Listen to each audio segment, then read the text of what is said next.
जब जीवन में ऐसा लगे कि सब खत्म हो गया है, जब जीवन में लगे कि बहुत टॉक्सिक किस्म की लाइफ हो गई है, उससे बाहर कैसे निकलें, शायद ये सबसे महत्वपूर्ण लेसन होता है जो हम सबको सीखना चाहिए। मैंने कहीं से सीखा नहीं है, ना मैंने ऐसी किताबें पढ़ी हैं। हालांकि मैंने 2 किताबें मंगवाई हैं पिछले हफ्ते, पढ़ी नहीं है अभी तक, तो मैं किताबों के बेस पे नहीं जानता कैसे सीखते हैं, लेकिन ज़िंदगी से तुम सीख सकते हैं। इन कहानियों का सबका एक ही सार है, वजह अलग अलग है। एक व्यक्ति ने इसलिए अपना जीवन समाप्त किया कि वो रिश्ता उसके हाथ से छूट रहा था। एक ने इसलिए जीवन समाप्त किया कि रिश्ता बन गया था पर समाज के दबाव, घर के दबाव मैनेज नहीं कर पाए। एक ने ज़िंदगी भर शादी नहीं की सिर्फ इसलिए कि वो पुरानी यादों को भूल नहीं पाया। अरे एक बार गलती हो गई तो हो गई, आगे तो संभावना जीवन में है भाई, क्यों इतना हावी रखना उसी से दिमाग के ऊपर। कुछ लोग देश की सबसे अच्छी नौकरी में होकर हर पैमाने पर सफलता की हर कसौटी पे खरा उतरने के बाद जीवन नहीं बचा पाए, क्योंकि दूसरों की नज़र में आप बहुत सफल हो जाए, अपनी नज़र में शून्य हो, तो फिर जीवन कैसे बने, जीवन कैसे बचे। इन सारी कहानियों का मूल भाव एक ही है, अगर आप खुद को हैंडल नहीं कर सकते तो दुनिया को क्या हैंडल करेंगे। दुनिया को हैंडल करने से पहले खुद को हैंडल करना सीखना पड़ता है, और उसका सबसे आसान जो रामबाण उपाय है उसको बोलते हैं द आर्ट ऑफ लेटिंग गो। जाने दो। वो अफसाना जिसे अंजाम तक लाना न हो मुमकिन, उसे एक खूबसूरत मोड़ देकर छोड़ना अच्छा। साहिर ने लिखा। प्रेम की दुनिया के बारे में साहिर से अच्छा कौन लिखेगा। तारुफ समझते, तारुफ मतलब परिचय, इंट्रोडक्शन। कहते तारुफ रोग बन जाए तो उसको भूलना बेहतर। अरे परिचय हुआ किसी से, आपकी भाषा में इंट्रो हुआ, यही बोलते हो ना आप लोग, इंट्रो हो गया, इंट्रो हुआ, दोस्ती हुई, बाद में लगा रहे यार ये तो ऊट पटांग आदमी है या ऊट पटांग लड़की है, छोड़ो फिर, ऐसा क्या लोड लेना है। तारुफ रोग बन जाए तो उसको भूलना बेहतर, ताल्लुक बोझ बन जाए तो उसको तोड़ना अच्छा। वो अफसाना जिसे अंजाम तक लाना ना हो मुमकिन, उसे एक खूबसूरत मोड़ देकर छोड़ना अच्छा। बस करना यह है कि खूबसूरत मोड़ देकर छोड़ना है, हाथ में तेजाब की बोतल लेके नहीं। और आज की पीढ़ी का ये समझना बहुत ज़रूरी है कि छोड़ना भी अच्छे तरीके से हो सकता है। तो मैं उस बात पर आऊँ उससे पहले थोड़ा संक्षेप में समझा दूँ। मुझसे कुछ बच्चों ने पूछा इस बीच में कि जितना आसानी से आप बोल रहे हैं, क्या सच में इतना आसान होता है। कैसे छोड़ें उन चीज़ों को जो मन पर हावी हैं, उन इमोशंस के टर्मोइल को, उन इमोशंस की इंटेंसिटी को कैसे मैनेज करें। क्या सच में इतना आसान होता है। आसान तो नहीं होता है। मेरी उम्र में आसान है, आपकी उम्र में आसान नहीं होता है। मेरी उम्र में क्यों आसान है, क्योंकि ये सारा खेल हार्मोन्स का है, ये सारा खेल केमिस्ट्री का है। हम सब दरअसल बहुत सारे केमिकल्स, जिनमें से कुछ का नाम हार्मोन्स हैं, उन केमिकल्स और हार्मोन्स के बहुत सारे इंटरेक्शंस के रिजल्ट हैं। इसलिए जब कोई बच्चा जैसे छोटे बच्चे हमेशा उछलते रहते हैं, पेरेंट्स थके रहते हैं, ये इन सभी केमिस्ट्री का परिणाम है, शौक का मामला नहीं है। आपकी उम्र जो होती है किशोरावस्था और युवावस्था की शुरुआती उम्र, मैं मान के चल रहा हूँ कि आप सब लोग 17 से 22-23 के बीच के लोग हैं, बच्चे हैं। कुछ तो अभी शादी भी नहीं कर सकते होंगे, वो वाले होंगे ना। लड़के तो नहीं कर सकते होंगे भी, 21 के कहाँ हुए होंगे, तो वो वाली उम्र आप लोगों की है। इस उम्र में इमोशंस का टर्मोइल, इस उम्र में इमोशंस का बिखराव इतना ज़्यादा होता है कि संभालना बड़ा मुश्किल होता है। जैसे जैसे आप मैच्योर होंगे, बड़े होंगे, बूढ़े होंगे, बूढ़े और मैच्योर काफ़ी हद तक समानार्थक शब्द होते हैं। बूढ़ा आदमी आमतौर पर मैच्योर हो ही जाता है, और जो मैच्योर हो जाता है उसको लोग बुढ़ा ही बोलते हैं, चाहे वो दोस्त हो आपका। तो मैच्योर होने के बाद मैच्योरिटी के कई लक्षण हैं, 10-20 लक्षण। उनमें से एक ये है कि आपके इमोशंस में इंटेंसिटी उतनी नहीं रह जाती जितनी बचपन में होती है। मसलन कोई आपका दोस्त आपसे कुछ खराब कह दे, आप 3-4 घंटे बेचैन रहेंगे, बार बार मैसेज टाइप करेंगे, फिर डिलीट करेंगे, फिर टाइप डिलीट, वो भी टाइप डिलीट चल रहा है। एक दिन हो गया बात हुए, ना वो पढ़ पा रहे हैं ना आप पढ़ पा रहे हैं, बेचैनी चरम पे है। अब इतना ही मामला है, नाक का सवाल है कि पहले कौन झुकेगा। सारे संबंधों में स्तर इसी बात से तय होता है कि पहले कौन झुकेगा, और जो एक आध बार झुक गया वो जिंदगी भर झुकता है उसके बाद। इससे लोग शुरू में बहुत केयरफुल होते हैं कि झुकना नहीं है।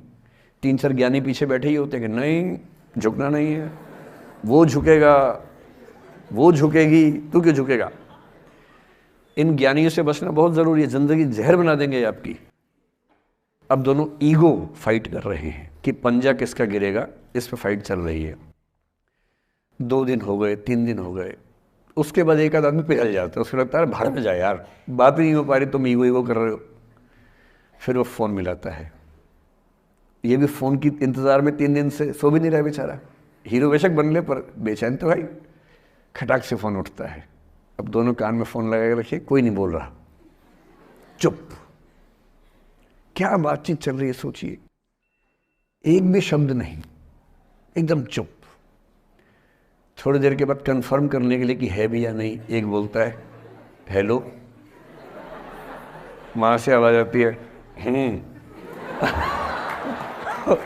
कोई एक मैं थोड़ा ऐसी जोकर टाइप की बात करता हूँ, मुझे मोटिवेशनल स्पीकर ना समझे आप लोग, मैं ऐसी हंसी मजाक ही करना आता है मुझे, वही मैं करता हूँ। लेकिन इससे आप ये ना सोचिए कि मुझे पढ़ाना नहीं आता, मैं पढ़ा भी लेता हूँ इसके लिए मुझे वो भी आता है, लेकिन अभी क्योंकि आप बच्चे छोटे हैं तो मैं आपके साथ वैसी बात ही कर रहा हूँ। अब ये सब चल रहा है। अब इसमें अगर कोई एक व्यक्ति झुक गया, बात आगे हो गई तो हो गई, वरना कई रिश्ते ऐसे भी होते हैं जो इसी बिंदु पे खत्म हो जाते हैं कि तेरा भाई नहीं झुकेगा, भाभी झुकेगी, और उधर जीजू झुकेंगे, दीदी नहीं झुकेगी, जीजू झुकेंगे, दीदी क्यों झुकेगी, और ना जीजू झुक रहे ना भाभी झुक रही और उस चक्कर में जो अभी बेचारा रिश्ता बना भी नहीं था, वही वो ज़मींदोज़ हो गया, वही वो ख़त्म हो गया। पर ठीक है, हो गया तो हो गया, भाड़ में जाए, ऐसा क्या है, डर किस बात का है इसमें। लेकिन मैं फिर भी आपसे कहूँगा, मेरी उम्र में क्या होता है, जैसे मुझे कोई फ़ोन करे कि मैं आपसे बहुत नाराज़ हूँ, तो मैं कहता हूँ अच्छा ठीक है, कल बात करेंगे।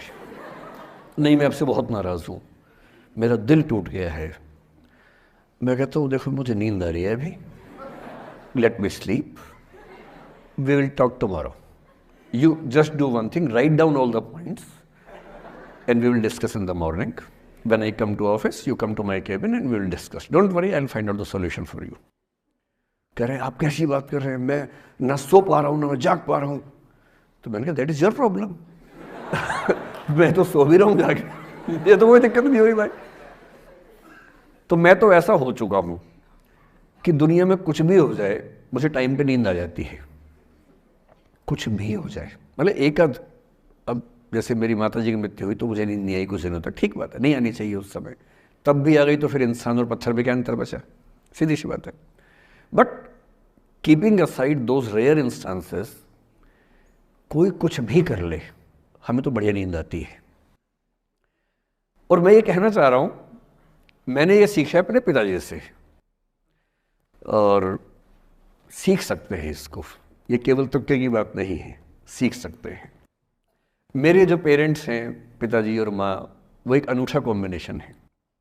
अच्छा, किसी शादीशुदा जोड़े से अकेले में बात करके देखिए, जब वो कंफर्टेबल हो आपके साथ, आप उनको बोलिए कि मुझ में और मेरी पत्नी में, या मुझ में और मेरे पति में ज़्यादा चीज़ें मैच नहीं होती हैं। सीरियस होकर बोलना, मजाक के मूड में नहीं, सीरियस मुंह बना के बोलिए, थोड़ा भरोसे में लेके।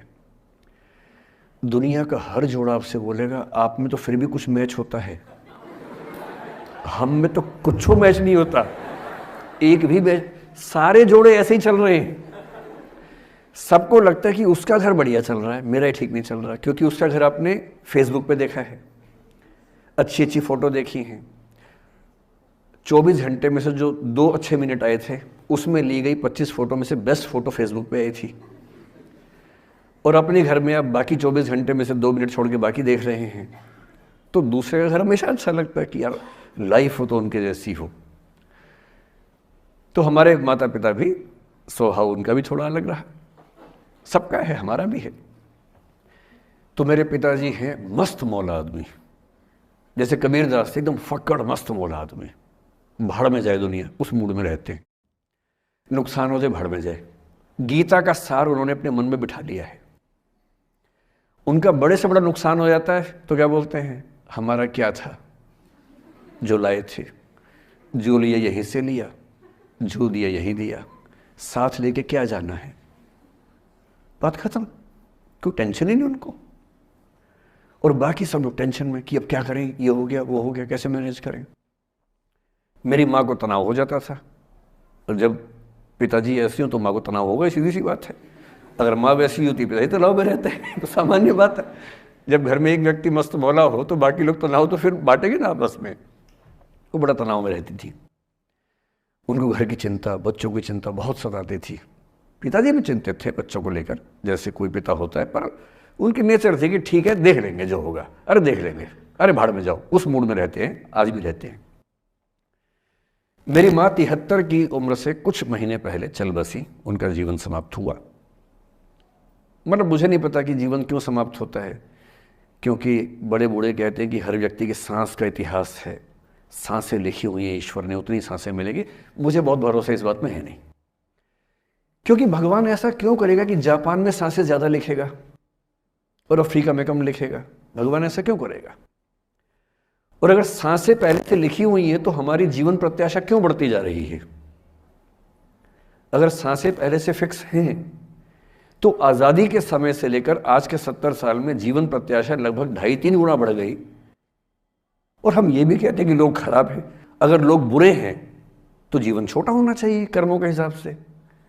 लोग खराब हैं और जीवन बड़ा होता जा रहा है। तो मुझे उन मान्यताओं में बहुत भरोसा है नहीं कि सांसें लिखी हुई हैं। अगर सांसें लिखी होती तो मनुष्य की औसत आयु 25 साल से ऊपर नहीं होनी चाहिए थी, 25-30 मैक्सिमम।